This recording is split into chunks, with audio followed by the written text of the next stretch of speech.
Now that we've listened to the temp track and analyzed it for its tempo and harmony, we want to watch the movie with the click track running to see how it lines up with the picture. We want to pay attention to how bars and beats coincide with visual events, to find little moments we can score, as well as to see where section shifts occur. Let's watch it once through with the click running. Oh, what a busy day! It's almost dinner time and it's too late to make dessert. Wait, it's not too late to make dessert. Because now, Jell-O brings you new Jell-O instant pudding that needs no cooking. Just add to milk and beat. In minutes, this terrific new busy day dessert is ready to eat. And so quick, you can make it just before dessert time, or let the children make it themselves. It's that easy. New Jell-O instant puddings. The new busy day dessert. So the first major shift that will happen is around bar 7, when we see the product for the first time. But if I move the playhead around in this area, it looks like the word Jell-O appears about a beat or 3/4 of a beat before bar 7. To deal with that, I'm going to turn bar 6 into a 3/4 bar, so that we get the word Jell-O closer to the start of bar 7. To do that, I'll go up to the list menu and create a new time signature of 3/4 at bar 6.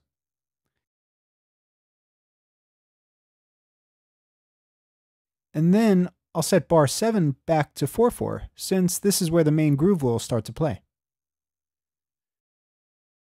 This time signature change shouldn't be a problem, since the intro is taking a more rubato approach, and we haven't established a groove yet.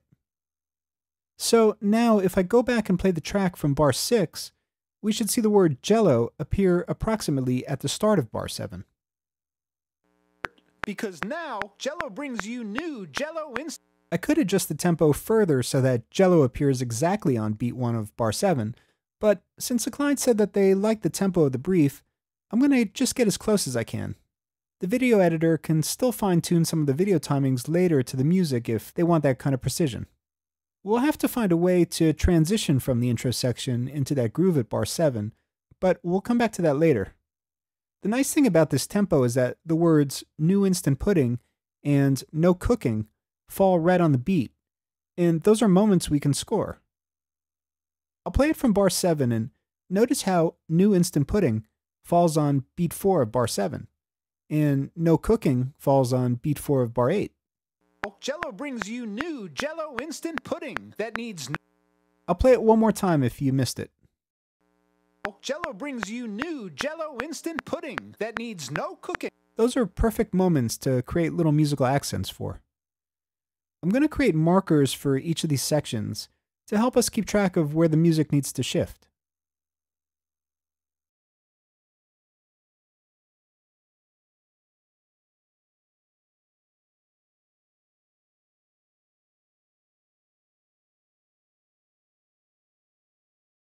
Let's continue on. Jell-O brings you new Jell-O instant pudding that needs no cooking. Just add to milk and beat. In minutes, this terrific new busy day dessert is ready to eat. And so quick, you can make it just before dessert time, or let the children make it themselves. It's that easy. New Jell-O instant puddings. The new busy day dessert. Let's put a marker at bar 9 since this is basically where the information section begins.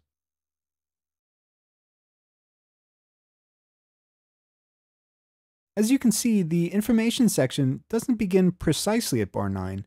It kind of lags behind slightly and gets into it with a visual cross dissolve. But I think that looseness is okay here, and kind of lends itself a bit to the loose and lighthearted feel of the spot. Now, around beat 3 of bar 17 is where we have another visual cross dissolve, this time into the reappearance of the product. I'm going to put a marker here.